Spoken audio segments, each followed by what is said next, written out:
اعوذ باللہ من الشیطان اللعین الرجیم بسم اللہ الرحمن الرحیم۔ ہم دیکھتے ہیں کہ خداوند متعال کے دسترخوان پر مؤمنین بھی موجود ہیں، کفار بھی موجود ہیں۔ وہ لوگ جو اللہ سے عناد رکھتے ہیں، اللہ سے معصیت کرتے ہیں، اللہ کی بارگاہ میں گناہ کے ساتھ پیش ہوتے ہیں، وہ بھی اس دسترخوان پر موجود ہیں۔ اللہ مؤمنین پر بھی لطف و احسان کر رہا ہے، کفار پر بھی لطف و احسان کر رہا ہے، اپنے دشمنوں پر بھی لطف و احسان کر رہا ہے، اور اپنے ان مخالفین پر بھی لطف و احسان کر رہا ہے جو اللہ سے دشمنی نہیں کرتے ہیں۔ اللہ کی محبت، اللہ کا لطف، اللہ کا احسان سب کو شامل حال ہے، سب لوگوں تک پہنچ رہا ہے، چاہے وہ گنہگار ہیں، چاہے وہ نافرمان ہیں، چاہے وہ مطیع ہیں، چاہے وہ مؤمن ہیں، چاہے وہ کافر ہیں۔ اللہ سب کو عطا کر رہا ہے، سب پر اپنی عنایات کی بارشوں کو نازل فرما رہا ہے، سب پر اپنا تفضل دن رات جاری رکھے ہوئے ہے۔ یہ اللہ کی عادت ہے۔ ایک سوئی کی نوک کے برابر بھی اللہ برائی کی جزا کو برائی کی صورت میں نہیں دیتا، بلکہ اپنی تمام تر نعمات کو اللہ اس کے سامنے پیش کر دیتا ہے۔ یہ ہے اللہ کی سنت۔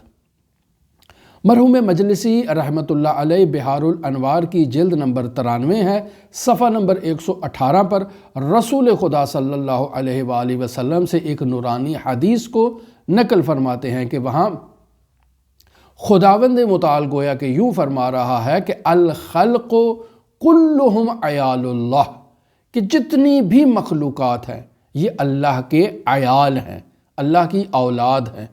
اللہ کے عیال اور اولاد سے یہاں کیا مراد ہے؟ اللہ کے عیال و اولاد سے مراد یہ ہے کہ یہ اللہ کے دسترخوان پر موجود ہیں اور اللہ کے انعامات و اکرامات و فیوزات سے فیضیاب ہو رہے ہیں۔ جیسے ہماری اولاد ہے تو ہم اس کی کفالت کرتے ہیں، ہم اس کے نان نفقے کے ذمہ دار ہیں، اس کی تعلیم کے ذمہ دار ہیں، اس کے کھانے کے، اس کی پوشاک کے، اس کے تربیت کے، اس کے زندگی کے تمام معاملات کے کفیل کون ہیں؟ ہم لوگ ہیں۔ کیوں؟ چونکہ وہ ہماری اولاد ہے۔ تو اللہ بھی اسی طرح سے اپنی تمام مخلوقات کو اپنی اولاد سمجھتا ہے۔ الخلق کلہم عیال اللہ، سب کے سب اللہ کے عیال ہیں۔ یعنی کیا مراد؟ یعنی سب کی خوراک، پوشاک، لباس، زندگی، بیماری، شفا، سب کچھ اللہ تبارک و تعالیٰ کے ہاتھ میں ہے۔ پس جب اللہ کی عیال ہے تو میرا اگر بیٹا ہے، کوئی میرے بیٹے کے ساتھ احسان کرتا ہے، نیکی کرتا ہے، حسن سلوک برتتا ہے، تو میں اس شخص سے محبت کروں گا، میں اس شخص کے ساتھ جو ہے وہ اچھی نگاہ سے اور اچھی دید سے اس شخص کو نگاہ کروں گا۔ تو یہاں رسول خدا فرماتے ہیں فَأَحَبَّهُمْ إِلَى اللَّهِ، پس اللہ کی اس عیال سے محبت کرو اللہ کی خاطر۔ پس اگر تم اللہ کی عیال سے اللہ کی خاطر محبت کرو گے فَأَنْفَعُهُمْ، پس ان کو نفع پہنچاؤ لِعَيَالِهِ، کیوں؟ چونکہ یہ اللہ کے عیال ہیں، چونکہ یہ اللہ کے محبوب ہیں، چونکہ یہ اللہ کی مخلوق ہیں، چونکہ یہ اللہ کے دسترخوان پر موجود ہیں۔ اس نفع کا جو نتیجہ ہے وہ یہ ہے کہ انسان کو اللہ کی خلق کی، اللہ کی مخلوق کی خدمت کرنی چاہیے۔ یعنی اگر انسان اللہ کی مخلوق کے کاموں میں آسانی پیدا کرتا ہے تو اس چیز کا نام ہے دین۔ آیت اللہ مرحوم شیخ فاضل الانکرانی بیان کیا کرتے تھے کہ انسان واجبات کو انجام دے، کوئی مستحب انجام دینے کی ضرورت نہیں ہے، صرف واجبات کو انجام دے، اور مستحبات کی جگہ پر، باقی تمام نیکیوں کی جگہ پر انسان اللہ کی مخلوق کے ساتھ نیکی کرے، اللہ کے بندوں کے کاموں کی جو مشکلات ہیں، جو گرے ہیں ان کے کاموں میں آ چکی ہیں، ان کو آسان کرے، ان کے لیے آسانی فراہم کرے۔ انسان اگر اپنے اس وظیفے کو انجام دے گا تو یہ درواقع اس نے اللہ کے نزدیک اپنی محبوبیت کا راستہ کھول لیا ہے۔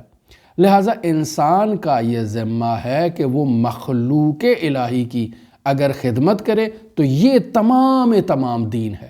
مرحوم فاضل فرماتے تھے کہ قیامت کے دن اگر خدا تم سے یہ سوال کرے گا کہ تم نے مستحبات کو انجام کیوں نہیں دیا، تو جا کر کہنا کہ فاضل لنکرانی نے کہا تھا یہی دین ہے۔ کیا دین ہے؟ کہ اللہ کی مخلوق کی خدمت کی جائے۔ کیوں؟ چونکہ الخلق عیال اللہ، اللہ کی مخلوق اللہ کی عیال ہے، یعنی اللہ کے دسترخوان پر بیٹھی ہیں۔ پس اگر ہم فقراء کی مالی امداد کر سکتے ہیں تو مالی امداد کریں، ہم ان کی دستگیری کر سکتے ہیں، ان کی زندگی سے مشکلات کا خاتمہ کر سکتے ہیں تو ہم ان کی زندگی سے مشکلات کا خاتمہ کریں۔ ہم کسی ایسی پوسٹ پر موجود ہیں، کسی ایسے منصب پر موجود ہیں کہ ہمارے ارباب الرجوع، جو افراد ہماری طرف رجوع کرنے والے ہیں، وہ ان کی زندگی میں کام ہیں، مختلف کام ہیں جنہیں ہم انجام دے سکتے ہیں، ان کے لیے آسانیاں فراہم کر سکتے ہیں، تو یہاں ہماری ذمہ داری ہے کہ ان کے لیے آسانیاں فراہم کریں۔ دعا گو ہے خداوند متعال منجی عالم بشریت حضرت صاحب العصر صاحب الزمان کے ظہور میں تعجیل فرمائے اور ہمیں حضرت کے اصحاب و اعوان و انصار کی فہرست میں شمار فرمائے۔ اللہم صلی علی محمد و آل محمد وعجل فرج قائم آل محمد۔